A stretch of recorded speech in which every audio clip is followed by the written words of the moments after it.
এক অপূৰ্ব দৃশ্য মানাহ ৰাষ্ট্ৰীয় উদ্যানৰ ভূঞাপাৰা ৰেঞ্জৰ অন্তৰ্গত এক এলেকাত আজি বনৰক্ষীৰ কেমেৰাত আবদ্ধ হ'ল তিনিটাকৈ বাঘৰ পোৱালিৰ এক সুন্দৰ দৃশ্য। বাক্সাৰ ভাৰত ভূটান সীমান্তৱৰ্তী এলেকাৰ ৰাষ্ট্ৰীয় ঘাইপথৰ কাষতে বনৰক্ষীয়ে নৈমিত্তিক পেট্ৰলিঙৰ সময়ত কেমেৰাত আবদ্ধ কৰিলে এই দৃশ্য। অৱশ্যে পোৱালিৰ তিনিটাৰ সৈতে এই সময়ত মাতৃ বাঘিনীজনীৰ উপস্থিতি প্ৰত্যক্ষ কৰা নগ'ল। সমাদিত্য বৰপেটা। NKS হুণ্ডাইলৈ স্বাগতম। নৰ্থ ইষ্টৰ প্ৰথম GDSI 2.0 ফিচাৰ্ছ ডিলাৰ হৈছে NKS হুণ্ডাই। অত্যাধুনিক সা সুবিধাৰে তৈয়াৰী মষ্ট আপডেটেড হুণ্ডাই ডিলাৰ এতিয়া ডিব্ৰুগড়ত।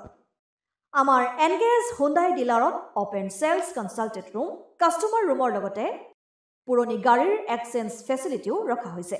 ইয়াত চেলছৰ লগতে ছাৰ্ভিচ ছেক্টৰৰ সুন্দৰ সুবিধা আছে। প্ৰয়োজনীয় সকলো এডভান্স টুলছ, হুইল বেলেন্সিং, এলাইনমেণ্টৰ অত্যাধুনিক machine, post hydraulic lift, fully train man পাৱাৰৰ লগতে nitrogen gas filling facility, fully automatic car washer ফেচিলিটিও আছে।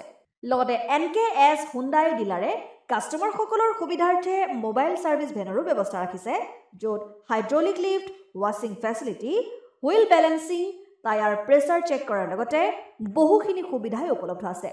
NKS হুণ্ডাইলৈ আহক আৰু সুবিধাসমূহ গ্ৰহণ কৰক।